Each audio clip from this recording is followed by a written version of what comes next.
I'm all right. Bit nervous. Why are you nervous? Oh, well, it's wanting to get it right, isn't it? You know, want to get it right. People pay good money for this. You're going on very shortly. Yeah.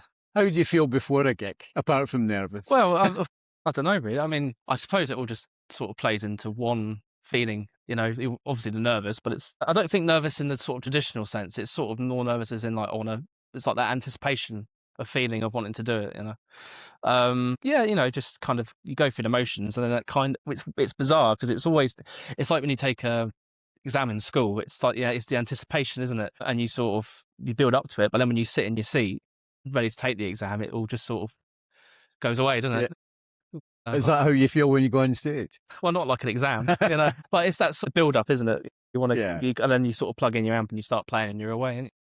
What got you into the blues? That's a good question. It's one of those weird things that I don't really recall, if I'm totally honest, but I can remember my first kind of recollection was probably up as a guitar player. You know, you hear it, I suppose, the guitar, well, for me at least, the guitar aspect of it first. And for me, it was when I had a guitar lesson, funnily enough, and my guitar teacher sort of said, oh, okay, you know, you can probably play a bit of the minor pentatonic and all the rest of it. He said, let's see how you do, you know, learning one of the tracks, if you like. So the first blues song I learned was actually Need Your Love So Bad, but I did the Peter Green version. And obviously kind of it all went from there, really. But I think Peter Green, if I was probably trace back kind of my first influences, I'd probably say it was a mixture of Peter Green and Gary Moore. And obviously when you get more into it, you kind of realise you know, they would have borrowed, you know, and sort of were influenced by, you know, obviously Peter Green, well, Need Your Love So Bad, BB King and things like that. And obviously then you kind of get into Clapton and the Cream era stuff, which is I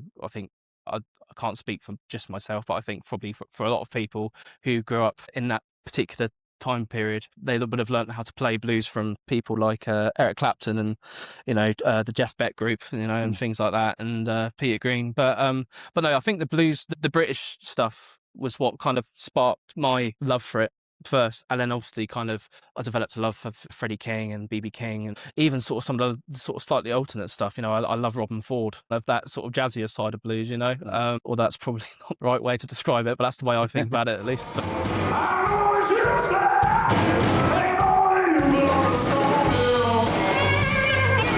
Yeah, no, I try and take in everything I can, and hopefully it will just come out. How would you describe your style? Oh, well, I like to play in tune quite a lot. I think that's a good place to start. Yeah.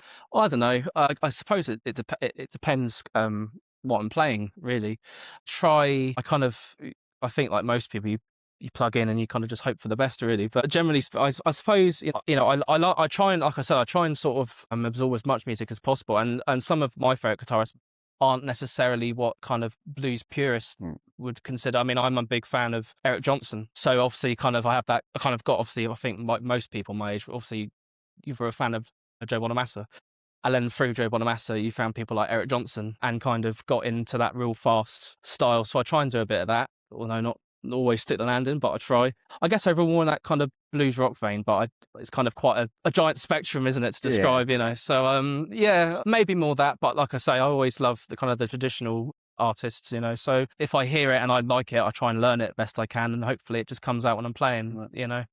What projects are going on for you just now? Well, we've just finished recording our debut album, which will be coming out in April, which is quite exciting. And it's quite bizarre because I was always under the impression when people did recording, they had kind of like a couple of like projects leading up to that. But no, my first kind of proper project was the album. So it was quite daunting for me. I mean, I did the EP, but that wasn't kind of with the same intent as doing the album, because obviously you'd like to think the songwriting's kind of developed and you're kind of trying to achieve more of a sound, get different instruments and things like that in there, and you know.